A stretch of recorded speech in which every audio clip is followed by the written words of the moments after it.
Hello, everyone. What is going on? This is your boy, Leon LaGray here with a brand new podcast episode here in the year 2026. And finally, I am back with another episode. And it is just time for me to get on with a brand new podcast. And recently, I just switched over to Captivate.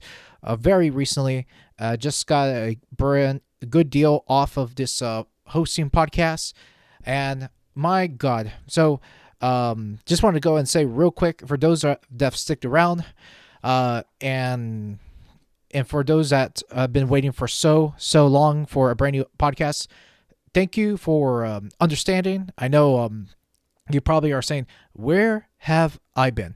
Well, for those of you that have not been following up on what I've been doing recently, even though I've said I'm not going to do YouTube anymore, well, I decided I'm going to do some more YouTubing and give it another chance because I know things have been crazy, and I decided, you know what, with things going on around the world and things have been going a lot nuttier with everything in the space. Look, tech always have a story, and I don't want to miss out on doing any podcasting. And to me, this was one thing is I miss doing this passion. I miss talking about things that I love doing. And so to me, that is something I have enjoyed talking about because everyone has a take on things. And as a tech commentator, a passionate tech YouTuber, things that I talk about matters. And so to me, that works out great to speak about issues, problems, and things I want to see improve in the future. And so today, it's the podcast we're going to be talking about. And today's podcast, as you can see from the title, is why AI is a fad, not a trend. And we're going to go and talk about that today. And with everything that's been going on, boy, oh boy. And while I have talked about this in a previous episode, and I know a lot of YouTubers have talked about this too. And to me, I want to extend my thoughts about this because it is important because a lot of people have or brought out what's been happening recently, especially with AI, especially with what's happening, well, with the companies that you've been hearing like OpenAI, Microsoft, which, you know, Microsoft has been pushing AI so much. And look, Microsoft, OpenAI, they've been working hand in hand and stuff like that. And I think this is a good time to talk about this topic because, man, there's been stories left and right.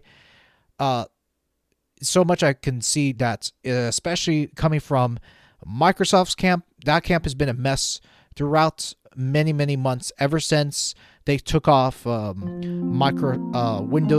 10 and when they put it on EOL, end of life, and then you have OpenAI, which is still a continuous conversation of its own. So that's something that those conversations don't ever dry up. And so for me, this is a very good time to speak upon this too. So for all of you guys out there and that have been waiting patiently for a brand new podcast coming of 2026, thank you again. Let's go ahead, start the show, and no more waiting because I want to go ahead and post this episode before the end of the day. Let's hit it. Let's roll it.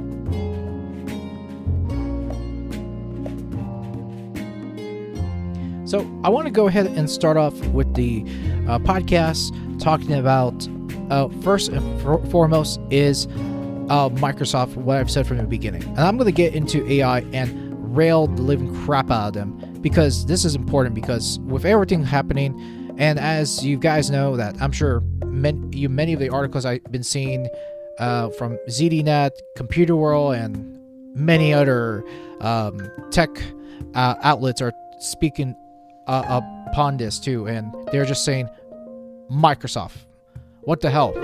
What the hell are you doing? It is questionable how they are pushing AI because they want to meet investors' expectations. And this is one thing we've been seeing with AI, that they want to push real hard. And I would say that I'm one of the folks that don't care about AI too much. And I'm sure you guys are probably saying, wait, Leon, you are into tech. Why are you not into this space at all? I mean, tech is very important and AI is very important. Look, I get it. While it is important, there's no question about that. One of these days, who knows, at some point that AI will be be pretty huge. But the way they're doing this is that AI companies think that they want to push the AI bubble so hard that they want to push customers into believing that this is a market that will work in the long term.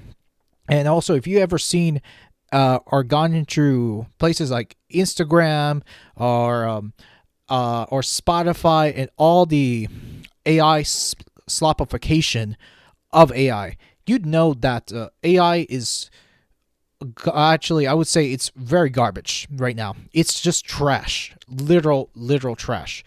And then you got the likes of the CEOs such as Satya Nadella, or also known as Slapla Nutella, which for me that's a hysterical name. It's a really spot on name for this guy because he's just nuttier than Smokey the Bear. But I digress. I think that this is a point that a lot of people are just pushing back right now, especially with the way things are going. And then Microslop, I should say, their best nickname that's ever been made up for Microsoft. I mean, seriously, this is like the best thing I ever heard right there. They're getting derailed. I mean, right now, the position that Microsoft is at right now, they are losing big time. And you got people that are disliking Windows platform is because, for one, the current operating system is very, very unstable. And that's just tells you how much a lot of people are just not interested in just the company itself of Microsoft, or everyone calls them Microsoft at this point, because they're just doing such a sloppy job on getting the Windows platform to be stable. Look, and I can tell you is that Microsoft, but Windows can wind blow hard.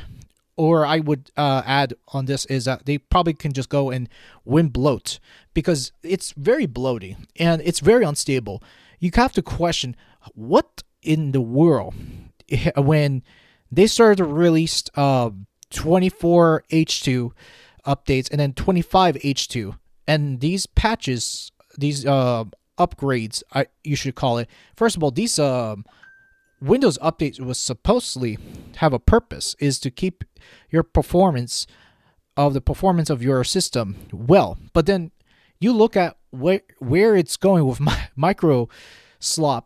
I mean, how awful that they've come down to this point. And Microsoft is not about consumers anymore. And we're seeing this time and time again. With every single time they do something pretty bad within their operating system, and tech journalists are starting to catch up of what the hell is going on with Microsoft as a company. And so I'm even what makes this company so egregious, so egregiously offensive, is if you look at the news, especially today is January 27th as I'm recording. Yesterday, which in this article, I'm going to read this over to you, which says here, Microsoft handed over BitLocker keys to law enforcement, raising enterprise data control concerns. It's just like, what the hell have you already done?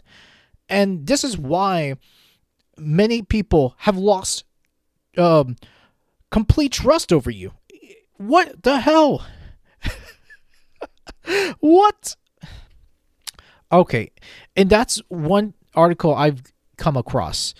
And this right here, as I'm reading this here, it says the disclosure underscores how recovery keys stored in Microsoft's cloud can be accessed under warrant, even when enterprise data is encrypted.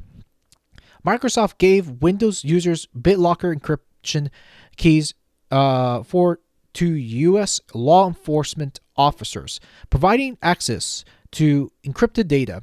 According to a news report, the U.S. Federal Bureau of Investigations approached Microsoft with a search warrant in early 2025, seeking keys to unlock encrypted data stored on 3 laptops in a case of alleged fraud involving the COVID unemployment assistance program in Guam. As the keys were stored on a Microsoft server, Microsoft adhered to a legal order and handed over the encryption keys, Forbes reported on Friday. Microsoft did not immediately respond to a request for comment. There have been instances in the past where the big tech companies were approached by law enforcement for access to devices, but have resisted handling encryption keys to authorities. BitLocker is widely used for storing data at rest, whether by individuals or enterprises managing hundreds or thousands of Windows devices. By default, many Windows installations back up BitLocker recovery keys to Microsoft's cloud services, where Microsoft can retrieve them if legally complied with a valid order. Custody issues, not BitLocker. So, reading over here is pretty much they've already given the keys to the kingdom to the U.S. government, and it's really bad right now too. Especially, you see a big company that is overvalued with $3.4 trillion. Look, they're not about your privacy, okay? And this is one thing I come out more and more as I say this, is that these big tech companies are not your friends, and no one is at this point too. This is awful. I mean, a lot of the tech commentators, especially like myself, are talking about this as well, especially with privacy folks. And I would say, if you want to get away with the Microsoft or Windows ecosystem, get on the good side. Go on with Linux. I have Linux installed on 2 of my systems, Linux Mint on my laptop and Pop! OS on my desktop. They both work good. I will say that not both of them are not perfect, but they have their pros and their cons, just like anything else. Now, unless if for any reason Linux get on the bad side, I don't know about that. But right now, Linux is good, I would say, for now, because we are seeing a shift of users are looking away. And I know there are people that are resisting the switch, and they say, I don't want to switch. Linux are for smart people. Look, I gone through and I adapted to different operating systems. If I've done it and if I took the time to learn, so can you. So don't complain and say that you cannot make the shift to Linux. Now, if you have any reason whatsoever to make the shift, I would say there are plenty of reasons that you're just probably making an excuse not to change. Now, unless if you're using a company-run computer that has micro slop installed, look, I probably get it. You probably have to work. So I can't really say I 100% blame you. You do have to use it for work purposes. So I get it. And going down into the Linux rabbit hole does take a bit of learning, but it isn't difficult. Now, let's say if it was 20 years ago, and maybe at some point that you just found out about Linux back in the 90s, probably you'd be running around, just messing around with the command lines on Linux. But right now, Linux have just become a lot easier and easier for everyday users, which, let's face it, each Linux OS or Linux kernel has a GUI, so you can use the keyboard and mouse to navigate things instead of having to type all the text. So, but for me, I do recommend for anyone learning Linux, just learning the command lines isn't that hard at all once you get your hands wet and your feet wet. So yeah, because with Linux, I think Linux is one of those things is that it just enables users to have the freedom and enjoy the freedom that what you have. And I think it's a very, very beautiful thing with Linux is that you can make your own choices. And if you decide if you want to have AI running locally onto your machine, you sure can. Or if you just are not a fan of AI like myself, you don't have to do that. And you can just install any browser, any program that's not embedded, like especially for Copilot, right? First of all, I don't know how many people ever ask for Copilot onto your operating system, but this is one thing is this company, Microsoft, they're embedding Slot Pilot right into every machine in it's just like for Windows 10 particularly, it just tells you why did you just decide to force Slot Pilot embedded there. Like Microsoft, if they had the know-it-alls and the knowledge to say, and just to kind of think correctly and say, wait a minute, we got to give people the choices instead of just embedding that into their operating system, that would have make a lot more sense. But instead, they're just chasing the money. They're using that operating system to spy on you. And this is a spying device all the way. And that's one thing I just don't like with Windows. And that there was a point that even I was thinking in the back of my mind, I needed to get away from that operating system. Look, even though I've thought about working remotely, because with most remote jobs, you do have to have Windows, which most of them you have to use either Windows or Mac. But in this case, I was like, you know what? Screw that. I might as well just make videos and content like this, derailing tech companies, and decide to post content like this. And I think it is beautiful because very much so, the more people that use open source, things will improve over time because open source is the way to go too. And I will tell you one thing is I don't want things to have everything AI, and I just don't. I just think that things are just getting crazier with the tech bubble that's been happening recently, and it's just a big balloon ready to pop at any moment. I know there's been people that have said that it'll end up popping by next year, but if that bubble ends up popping real soon, man, I don't know what's going to happen because this is going to be pretty devastating.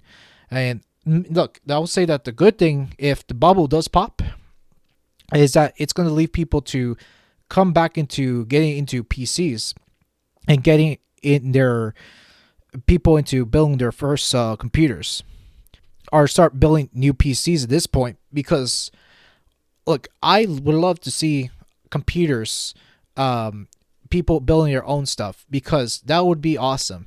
I'm someone that loves electronics and technology and all that too. And even like the other day, because with these big companies are buying these RAM chips, and this is the reason, like you see so many of these AI companies buying so much RAM.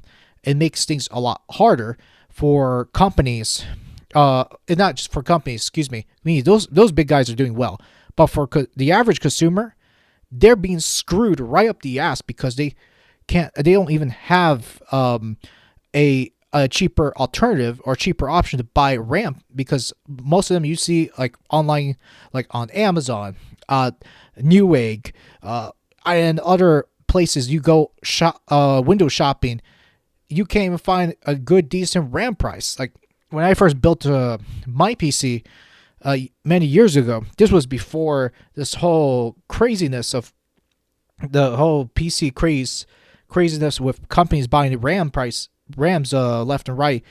I actually bought it less than like $60 to $80 for a stick of RAM, so it wasn't all that terrible too.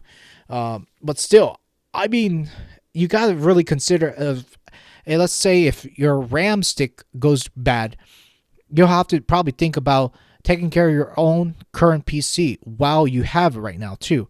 Because let's say if something goes south, or if let's say if your RAM doesn't work at some point, then you're going to have to end up shelling out quite a bit of money now. Let's say if that RAM that you currently have in your PC may not end up working this year.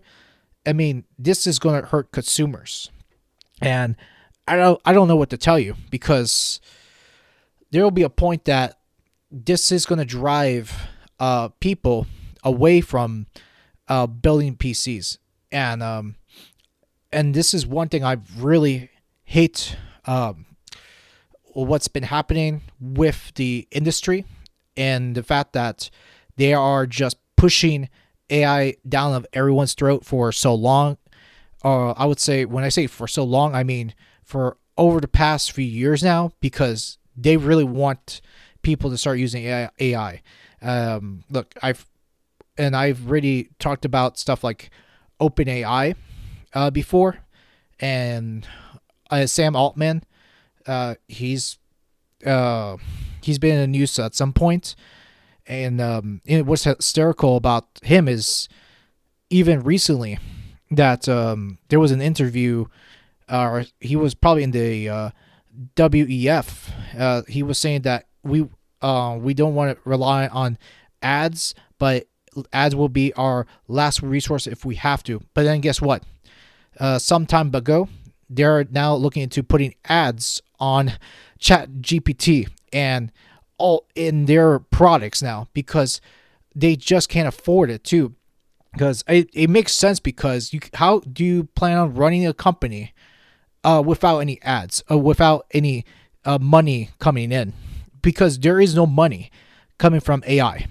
I mean, look, this is the problem with the OpenAI, is that you've got investors pouring into AI, or to OpenAI right now, is that it's just not affordable. They can't really pay off back the investors, and so that tells you, is like, what the hell?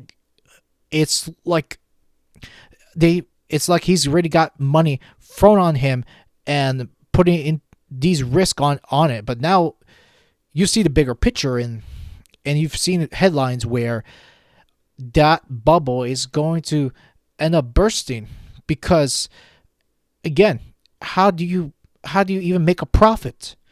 Like, makes no sense. And in order for OpenAI to make a profit, you have to go and make at least what they were saying on some of the headlines was you have to make about $2 trillion a year in returns. And first of all, how the hell are you going to get $2 trillion per year and make that kind of return? I mean, that company isn't going to make a profit, which they were saying in response of that, saying that it won't make a profit until the next 4 years. I mean, seriously though, where are they going to get that money? In fact, I'll tell you how. It's probably by advertisements. If OpenAI or ChatGPT continues to stay afloat. Because if that company doesn't stay afloat, I'll tell you another thing. What I see about this company is that it will go bankrupt, and it will go fall in the hands of other companies that made these big moves and big risks, that it's just not going to work. And that's where I see OpenAI becoming of a liability, because there's no well-designed asset for OpenAI. And Microsoft, on the other hand, I was going to say that it will probably end up going bankrupt. But right now, Microsoft is just too big to go bankrupt right now. AI, this is where they're going to end up pushing is they want to push AI so hard for Microsoft. But then the issue I find with Microsoft is that they already have all their eggs in one basket, and they're just not thinking of a plan B or plan C. And I'm sure I might be wrong on this too, and I'm sure a lot of people will correct me down in the comments below, or email me or whatever, thinking that, oh, you're wrong, Microsoft will still be relevant. But if they start to make wrong moves, but I will tell you is that this titan of a company will surely fall by the waistline if they do not get their act right on this too. Because this is why I endorse people to get on the Linux bandwagon. And I know I'll have people say, oh, I can't use Linux. It's for smart people. What happens if my software doesn't become compatible with what I do on a daily basis? Look, I say find out. There are so many ways to get around with it too. You've got compatibility layers such as Wine in bottles, a Proton that runs compatibilities. So if you're a gamer, then Steam client is good because it runs Proton in the back.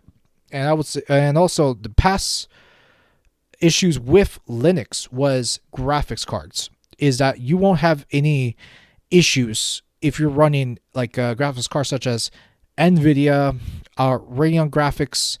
Now Intel graphics, or the Intel Arc, excuse me, it is a fresh new graphics card that's been around for some time from Intel. From what I've checked out on a recent Linus video, which he went and on a show with Linus Torvalds, and he actually, to my surprise, it was a Intel Arc graphics. It was the B580 graphics card. So this is one thing I've just want to mention is that Intel Arc, I'm actually going to go and use that one for my next graphics card because it is cheaper compared to Radeon graphics or the NVIDIA graphics cards like the GeForce. And so that's why I'm going to go for Intel. May sound crazy. I'm sure you might think about, yeah, that's crazy for you to get onto. How about just get a good, powerful graphics card? Well, I'll tell you right now is that I will have to go for something affordable like the Arc. I've checked the Arc graphics on Intel. They look pretty appealing. I'm gonna go and get one. That's just me though. Well, anyways, with the Intel story, or excuse me, the AI story, I would say is AI. It's just not gonna hold up, especially with the hype going on. And I feel bad for people using ChatGPT because people are thinking that, well, that's going to solve all my problems if I can use it reliably for my homework, for my art. When in reality, you're not really an artist, okay? You're just a prompter, just writing things for you to do your art, okay? So please don't call yourself an artist. It's actually more embarrassing for you if you just call yourself an AI artist. You're just not a real artist at this point, or a real writer. Look, don't get me started. I'm sure there are tools that does serve some purpose with AI. I just don't think companies like that should be running software, operating systems, and have every AI systems being embedded, everything all at once. That is the problem I find with these companies, is that they're throwing things all at once, and putting all these their eggs in one baskets. And God knows how many people are using AI prompt chats. Like, I know whenever I see companies like, I don't know, Grammarly or Canva. Like, Canva is another example, or even Adobe, which I couldn't believe Adobe are going to get into AI, but apparently they want to get on board with that too. But Adobe has their own issues, and I just don't think Adobe should just stick with what they know best, is by just improving their software and continue to improve their company. But instead, they want to ride that train till that train falls off the cliff. Because that's the problem with these tech companies, is that they've already lost the narrative. But whenever you start to implement AI into your software, that becomes a horrid idea altogether. It's not everything should be AI altogether. Now, if you want, like I've said, if you want to use AI, use it locally, use it onto your choice. But please, enough with the AI trend. It's stupid. It's bullshit altogether. Anyways, guys, I'm gonna keep it on the close right here because I've already said my say. Because this is a very much of a frustrating topic that I have to put this out there. Because look, I will say that I'd love to continue derailing more on Microsoft. I think it is fun. Believe it or not, I love calling Microsoft. I love calling the current CEO Slopla Nutella, which I love that nickname actually, because honestly, this is a well-deserved nickname and is a well-deserved title. And Altman is just evil piece of shit. He's just ruining this for consumers altogether, and for builders that wants to build their own machines, and it's just not working out. And a lot of people, like myself, are seeing the writing on the wall. Anyways, guys, leave your comments down below. I am out of here. This is Leon here with a brand new episode here in 2026. Have a good one, everyone. Peace out.